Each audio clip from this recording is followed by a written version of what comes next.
Ales coming right up.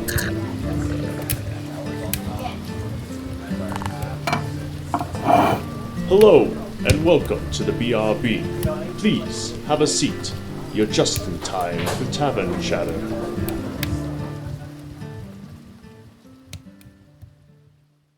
In Dungeons & Dragons, or other role-playing games, what is that moment that really stuck for you, that just blew your mind about the game? And for better or for worse? For better or worse, man. Does it have to be, like, about the game itself, or just something that happened while playing it? Just something that happened while you were playing the game. Something that lives rent-free in your head. Yeah. Back? Thanks, Beck. Wait, the clickety-clack. What was the best feeling roll? What? What role made you feel good? That Why? could be taken in a different context. Why do you hate cards? That's fair. Partially your fault. Because that's how you got your wish and became the god of doors. He's pointing at me. Yeah. The other one is somebody drew the card that made it so their soul got ejected from their body. And it's just like, oh, That's also you. See? No, cards are a mistake at all times. Also, that's the one where I lost all of my magic items when we were level 20. Oh, shit. Oh. Yeah, no. Cards are a mistake. The only time that we've ever pulled a deck of many things in a game that I've played, as far as I remember, is in a session, like a campaign that we literally had decided, okay, we don't want to do this anymore. Let's just sit down and fucking pull these. Yeah, that was the end of your One Piece campaign. Mm-hmm. We just kind of sat down and, okay, I'll take a card. By the way, Okay, I'll take a card. a monk can absolutely take the Avatar of Death. Somebody else drew the Avatar of Death, and I went, my character would help. So I'm going to punch him. Yeah. Cool, another one shows up. And Handled him. yeah, demolished him. I still had more than half of my health left. What about you, Josh? Again, I already stated in earlier episodes, I'm all about the story. Favorite moment in a Dungeons & Dragons game that really stuck with me is a player versus player combat that happened between Brant and my brother-in-law, Jeremy. They were playing a campaign where there was an NPC that was a dwarf named Edith that the group had taken in and very cared for her. And she became part of the group and went on every adventure with them. And Brant's character had just gone through a traumatic experience where he became like a warlock to an evil patron. And he himself was going evil. And they had wandered into a Medusa's lair. And the Medusa was like, I'm going to kill you all. And he ended up presenting himself and was like, tried to make a deal with her to let them all go if he promised to give up one of them. Straight up, a bunch of rolls were made, all fantastic. He had decided he was going to give up the NPC Edith, right? And the group had found out about that. And when they all came out and Edith was promised and the fucking Medusa was like, give me the dwarf, the group basically was like, no, fuck you. And Jeremy's character straight up was like, counter offer. We give him up. And they just all pointed the Brant and they all agreed on it. And nobody made any good rolls. And then he attacked the Medusa and it was just over in like a second. Literally, you rolled a natural 5 for your fucking save and just immediately turned to stone. And his last thing was flipping off the party as they left. It was a great statue. Yeah, no, it was one of those moments that has always played in my head. It was just like that moment. I wasn't doing anything. I literally sat behind the table while I watched them just bigger. And it was a moment of just like, wow, they are angry and I had nothing to do with this. Like, yeah. I bet that Medusa loved that statue. Oh, she literally, Well, so I narrated as they all left, she brushed the side of her hand up against its cheek, I more mean there's that rule of no one ever makes a screaming statue, like a statue in terror. But if you would make a statue of someone just flipping off in a random direction. So it's a completely, like, it's not a giveaway. She must have loved that statue. She loved that statue. Yeah, he came back though. So, yeah, no. If we want to continue, another one that lives rent free for me is in that same campaign. There was a magical artifact hidden away in a tomb, and there was a table that was like, roll on this random table when your players interact with this magically. And I was like, I usually roll a lot of that stuff beforehand and just keep it off to the side. But that one I didn't want to. I thought it'd be more fun to roll it at the table. And I rolled, and it straight up said, bring back a player or a character that had died earlier in this campaign. And I was just like, Brant, I need to see you in the hallway. And we walked to the hallway, and I offered him. I was like, what do you want to do? Because that was the only character that died in that campaign. Yeah, he was the only one, and he was playing a new character that he loved way more. And I was like, what do you want to do, And he was like, I want to continue the one that I just made. And I was like, okay. So I had him come back, basically say his goodbyes, and then leave the group forever. And it's always been canon that basically he went back and ran their bar while they were adventuring. What a good guy. He got over the evilness. Turns out death will do that too. Death also what got him into it. Or it'll make them more bitter. It's like the frying pan where you just keep hitting him and it keeps going back and forth. Like amnesia, not amnesia. I died the same amount of times as you did in that game, and it did not turn evil once. Yeah, and you were the reason he died the first time. And the second. I was saving his ass from the fucking poison breath. I forgot you died in that one too. Holy crap, I killed you guys a lot in that campaign. I've killed a lot of people. I've killed a lot of people. Well, mostly Brant.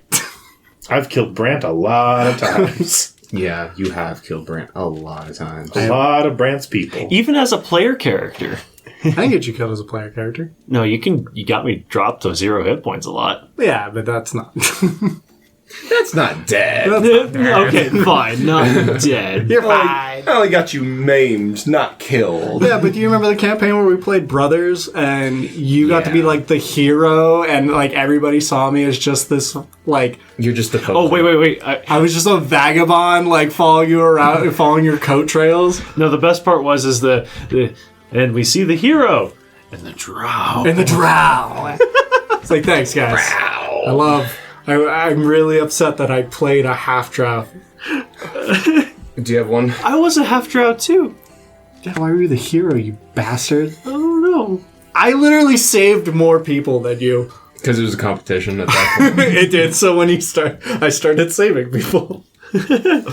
Yeah, no. The one that comes to mind for me, and I have a keychain that was made. Yeah. Mm-hmm. It has a little red potion on it with a little tag on it that says HP and a 23X in the potion. So Yes. So we were playing a campaign. It was me, Josh, Brant, and Beck. I think it was just the four of us. Just the four of us. And we were trying to sneak into this. And I'm going to tell this how I remember it, because I blame you 100%, Josh. That's fair, because it's his fault. Oh, says the guy who actually killed us. Spoilers. You should have gotten better at taking fire damage. See, but so we ended up having invisibility cast on us. No.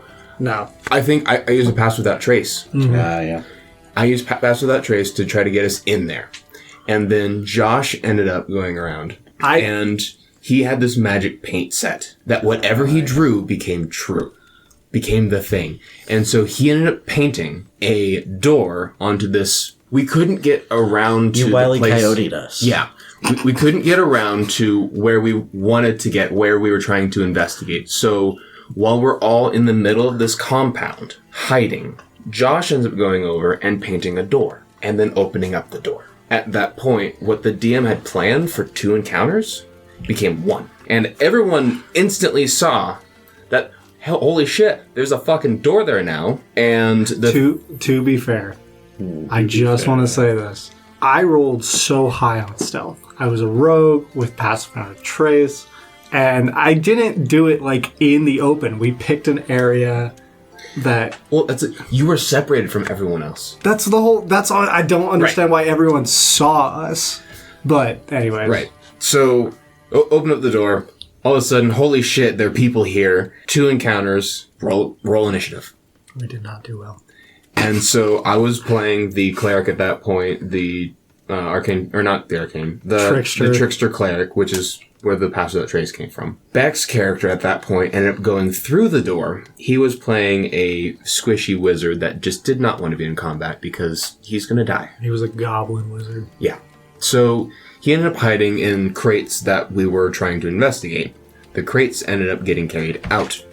Middle of combat. So I'm trying to heal Brant and Josh. Brant and Josh are having a rough time. I'm trying to take out some of the guys. Literally, our AoE left, and Brent and my characters were spec'd for solos. Like, we can do one person at a time. So I was trying to heal them, and I was running out of spell slots. At this time, Beck's character got free from the crates, tried to get back to us, but all the doors were closed. So he just went, well, can I cast Fireball over the wall? Can I help out? Can I? And the DM went, sure, but because you can't see, you can't sculpt your spells, it's possible that you could damage your party. Fuck it, that's what I'm doing. I was a tiefling, resistant to fire. Yeah, you were fine. Beck took the feat that... Oh, yeah. that I No, you're not. Elemental Adept. You took Elemental Adept. I could not resist your fire. In about 2 or 3 fireballs, because I think you ended up popping off 3 or 4 fireballs, we all went critically low. Denny was a great character. I ended up dying. Brant and Josh ended up dying. I think Beck ended up just running away. That was it. You might have died in the swamp. Yeah, that's what he said. And then at that point, I looked down at my character sheet and went, fuck. I had 23 healing potions on me. 20 fucking 3. I'm tearing up. I'm like, I've been dying this whole time. You had 23 health potions. To this day, I will never let you, like, we're doing a campaign right now, and he picked up health potions and put them into his bag, and I was like, well, those are gone. Like, I was planning on using them. You used one of them. I used one of them. They've both been used. He was forced to use the second. Yeah. Yeah, but you were passed out drunk. I was knocked unconscious. That too. We made that keychain special for Brian as a joke, and he wears it as a absolute badge of honor. Absolutely. Every time I see his keys, it makes me so happy. That is a Steam achievement that you should not be proud of. No, I'm absolutely proud of that one. He should be proud of it. Because who else but Brian would forget that key essential fact that he had 23 health potions? Yeah. Oh my god. Oh man. So that was my story. Do you got one, Eric? Alright, it's closing time. You don't have to go home, but you can't stay here. Hit that like button, and if you aren't already subscribed, do that too. Hit the bell icon to stay up to date on our videos. We upload every Saturday. If you want to see more of us, check out the links in the description to see our different social media. If you have any suggestions for our next video, leave a comment below.